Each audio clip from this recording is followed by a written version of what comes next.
Hello, this is Dr. John St. John with Chagrin Natural Health Clinic, and this presentation is on stress and fatigue. So how many of you out there are dealing with stress and fatigue? I mean, unless you're living under a rock, if you're living in the United States in 2020, 2021, there's a lot of stress and fatigue going on. So the purpose of this presentation is going to give you some reasons why our bodies are having a hard time dealing with the stress and fatigue, and how you can raise your body's ability to handle stress and eliminate fatigue. So, sort of just uptick and up level your overall health to be able to handle things that prior were just, really swamping you. So, before we get into the topic today, I want to give you a little background about myself and how I got into natural health and wellness. So when I was 14, I went to a chiropractor who did a very interesting procedure called kinesiology or muscle testing. And muscle testing is where you isolate and test different muscles in the body to determine what's going on with the body. It's like a biofeedback mechanism. So I remember to this day, I had elbow pain, a little bit of shoulder pain, and this gentleman found a weak muscle in the back of my shoulder, this muscle right here. He found another muscle in my deltoid here, this deltoid region. This muscle was weak as well. And he went over to this side where I had no pain or discomfort, and I had no problem resisting his pressure, but he came to this side and I was just weak as a kitten. I just couldn't hold his pressure. Then he proceeded to manipulate my spine because he said I had a pinched nerve that was feeding these muscles. And so he released that, and that actually felt really good, getting that adjusted. Then he also got into those muscles and actually activated them and turned them on. And moments after the treatment, he went back and retested the muscle, and it was like a light switch turned on. This muscle was rock solid. This muscle, I had no problem responding to his pressure. And to top it all off, my elbow and shoulder pain was gone post-treatment. So that was my first experience with any type of natural medicine, holistic health care, chiropractic care, muscle work, that type of thing. Needless to say, it was a very, very positive experience. And I would go to this gentleman periodically, and he would offer me a lot of whole food nutritional advice as well.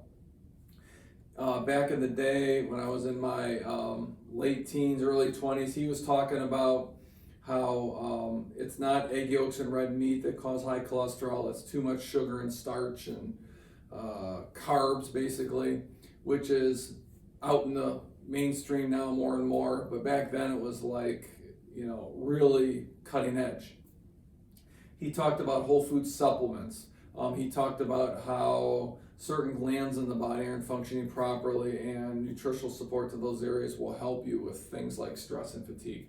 So I decided, having that experience, to get into this field. Another tipping point for me was when my dad's health started to deteriorate.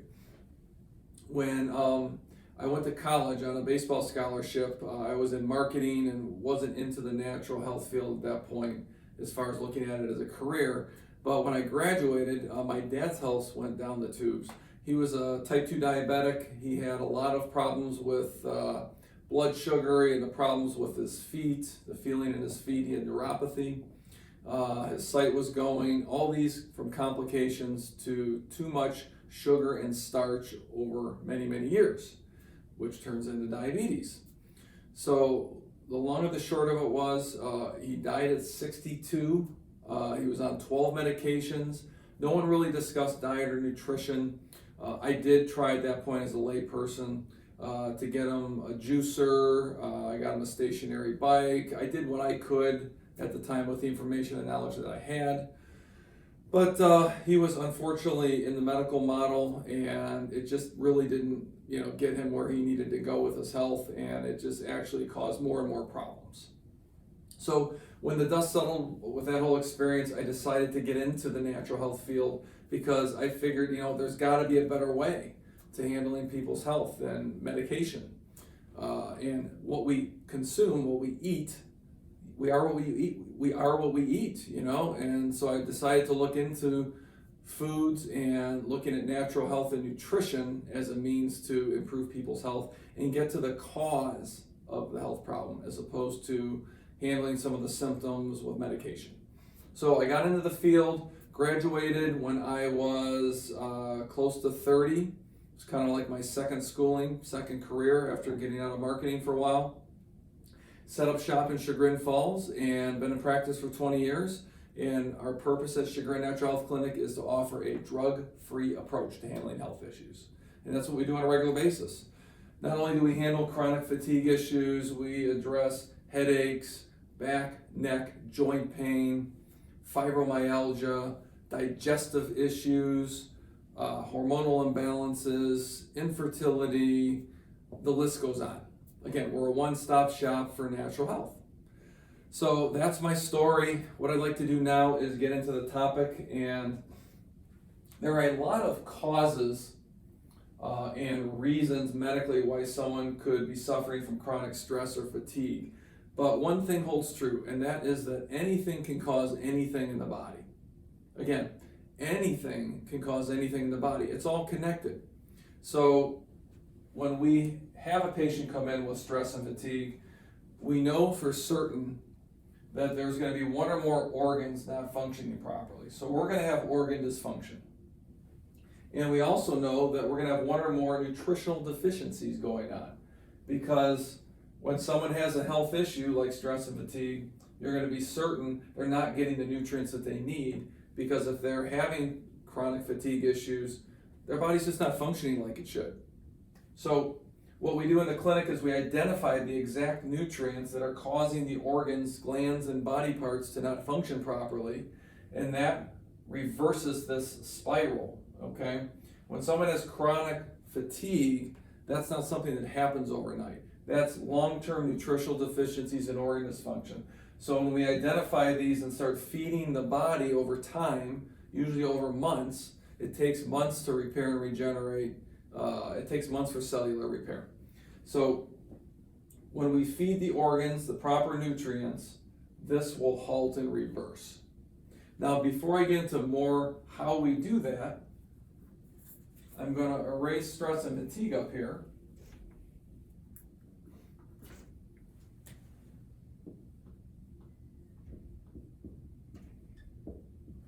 And I'm going to put the word sugar. So sugar causes nutritional deficiencies and organ dysfunction. So let me ask you, how do you think sugar would cause a nutritional deficiency? What do you think? Well, what happens when we eat a Snicker bar or drink a can of Coke, okay, these types of really refined, junky sugars, is those sugars act like a magnet and they actually pull out our mineral reserves. They'll pull out calcium, zinc, magnesium, chromium, a lot of different minerals that we need. It's going to pull those out like a magnet, and then what's going to happen is they're going to disseminate throughout the bloodstream and deposit in the joints. And over time, it can cause stiff joints, arthritic symptoms, and just cause a lot of problems with the joint, and not only joint, but all tissues of the body. And why might it also cause issues with other tissues of the body? Well, sugar equals inflammation, okay? The moment sugar hits your tongue, it causes your organs and body parts to swell. They did a study. The moment it hits your tongue, it measurably causes your brain and your liver to swell. So if you have a lot of chronic pain or a lot of chronic health issues, if you greatly reduce or eliminate the cookies, cakes, candy, and pop, what's going to happen is you're going to see your pain and inflammation level reduce. Okay? Now, what I'd like to do is show you a little more deeply how sugar affects cholesterol as well and contributes to diabetes and long-term blood sugar issues. So I'm going to draw an artery. So let's say someone eats the typical American breakfast. And I don't mean bacon and eggs, because do most people get up and cook bacon and eggs? Typically not. So what do most people eat for breakfast? Toast, cereal, a bagel, maybe a piece of fruit, some coffee with sugar in it, right? Maybe oatmeal. What are all these foods? Well, grains and starches, right? And what do grains and starches get easily converted into? Sugar. So let's say someone eats a donut, cup of coffee, and a piece of maybe a banana. I mean, that's a lot of sugar. So what happens is that sugar gets broken down into the bloodstream and it's floating around in your arteries. And that sugar needs to get into the cell because the cells use sugar for energy, right? Some sugar. So some of that sugar gets into the bloodstream and travels into the cell. And this little bridge that takes sugar out of the bloodstream into the cell is a hormone, and it's called insulin. So insulin is made by a sausage-shaped organ called the pancreas. What happens with diabetics is they eat too much sugar over a long period of time. This insulin gets produced in excessive amounts, right, by the pancreas, and then eventually the pancreas wears out. No longer can insulin be produced to take sugar out of the bloodstream into the cells. So when you don't have that bridge, you're going to have an accumulation of blood sugar, and that's called high blood sugar, which equates to diabetes, which is very damaging to the body. So what happens when insulin is released, okay, in a healthy pancreas? When people eat too much high-starch carbohydrates, there's an excessive amount of sugar in this artery. That's going to get stored as fat. So the sugar that's not used by the cells for energy is going to get stored as fat.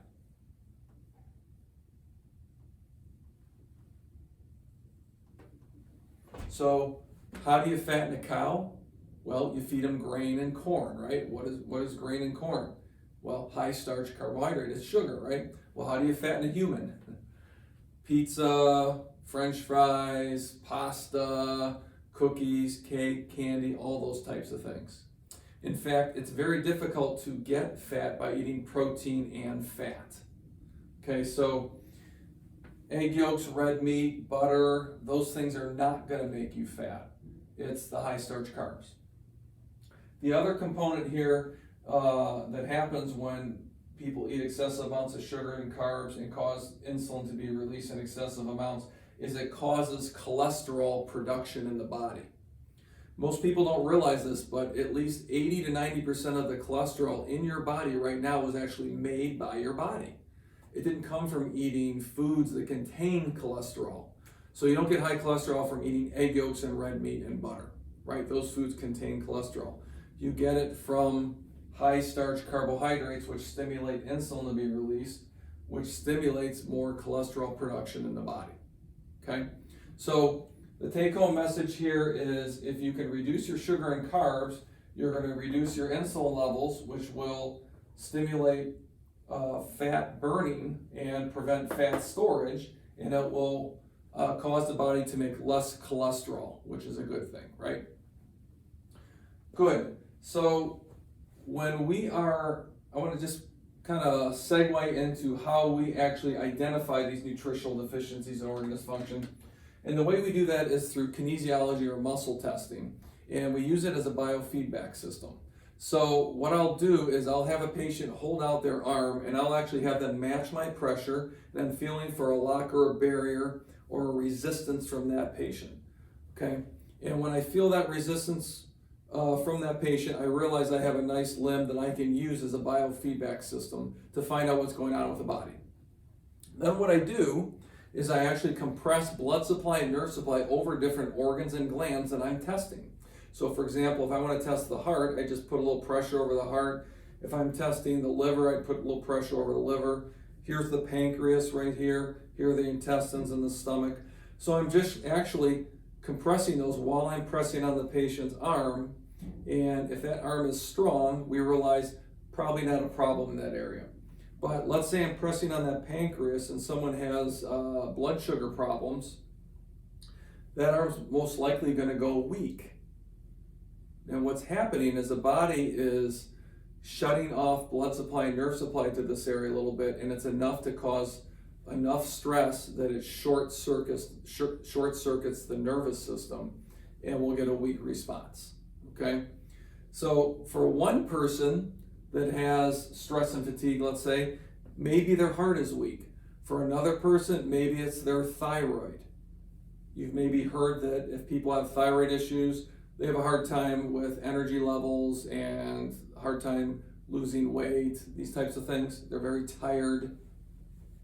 So this is a very personalized approach because we're testing all the organs and we're testing the patient's body in real time and finding out what's their specific organ dysfunction. And then what we're going to do is we're going to identify the exact nutrients that are needed to negate that organ dysfunction, to repair and regenerate that organ.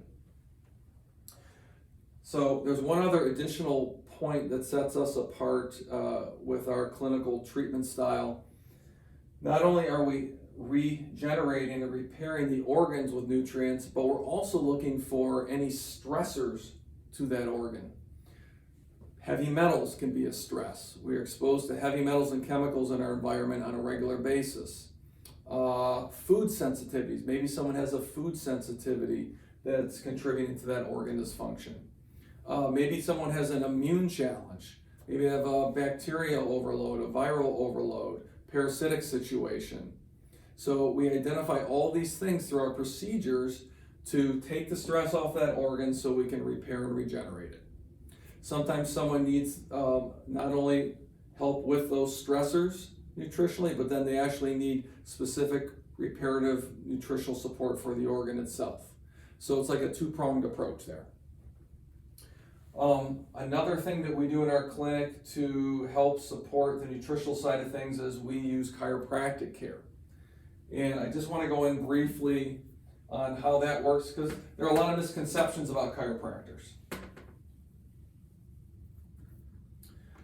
The schooling with chiropractic is as stringent as medical school the first 2 years, and then we will learn more natural methods like spinal manipulation and muscle work to help handle a lot of issues where the medical establishment, the medical schools will more go into drug therapy or surgery, right? It's 3 1/3 years to go to chiropractic school. We go all year round in most cases, and we take 30 to 35 credit hours a semester. So it's a very intensive load. Now, when you're looking at the spine, you have vertebra, right, running up and down your spine, and the little, if you're looking at someone from behind, there's little processes right here that stick out, the little bumps in your spine as you're going up and down and feeling your spine. Those are called spinous processes. And then we have little wings, which are more difficult to feel. They're underneath the spinal and back muscles. But those are called transverse processes. And then we have the discs between the vertebrae.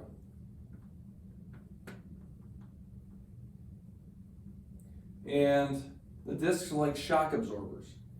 Now what's interesting is we have the spinal cord within this spinal column, and that houses the nerve roots, which emanate out, and then they branch out and plug into all organs, areas, and muscles and glands in the entire body.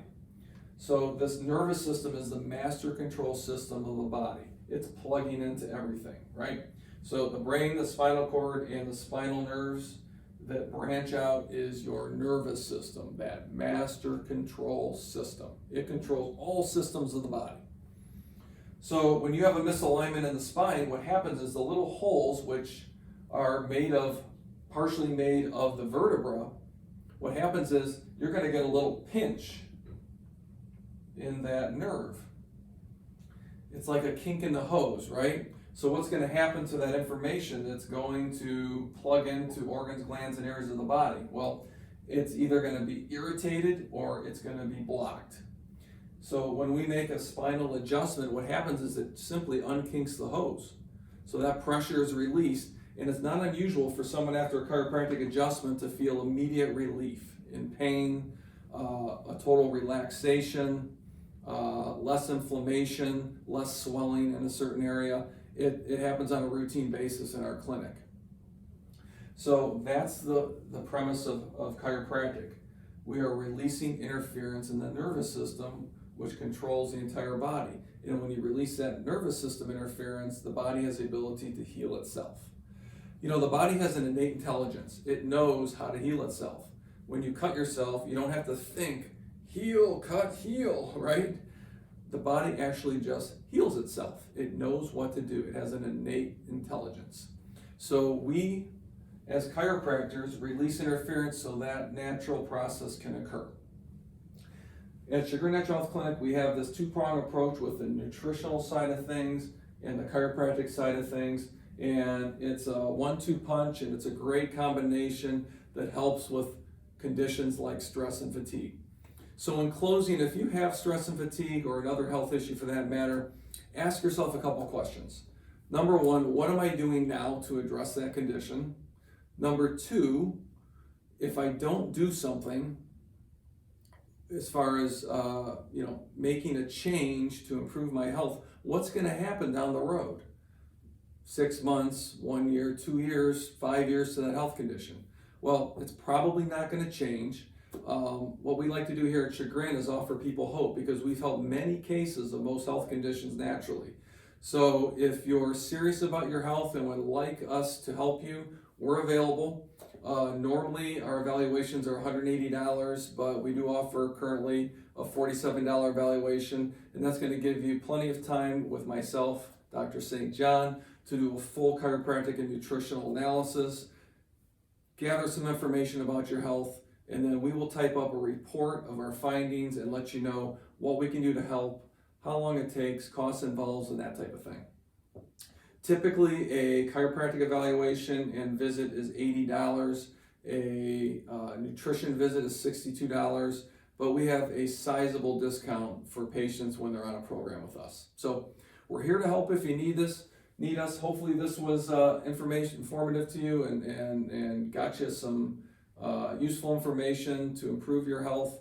I am going to leave you with one other great pearl, and it's actually 3 pearls on how to improve sugar cravings. Because some of you might have been thinking, oh my gosh, doctor, you're saying to watch out for sugar and carbs, but I have tremendous cravings. I hit the afternoon wall and I just gotta have a candy bar. Or after dinner, I just need to have something sweet. How am I gonna, handle and curb those cravings? Well, I'm gonna give you 3 tips.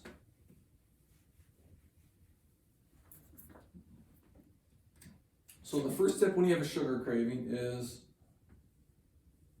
drink some pure spring or filtered water and wait 10 minutes. So just drink a glass of water, a nice healthy amount of a bottle of water, wait 10 minutes. If your sugar cravings went away, you were simply dehydrated.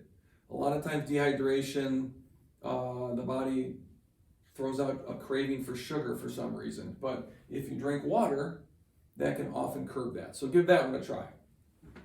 The second one is protein for breakfast and lunch. So eat a good source of protein at breakfast and a good source of protein at lunch. Eggs, chicken, turkey, beef, fish, lamb, that type of thing. Okay? When you eat that protein, it's like a log on the fire. It burns slowly and sustains your blood sugar. So you're not going to get those ups and downs, because when you get those drops in blood sugar, you're going to get that craving kick in, especially in the afternoon if you eat, cereal for breakfast and, a sandwich for lunch, a peanut butter sandwich for lunch. Not much protein there. So try the water, try the protein, and then the third one,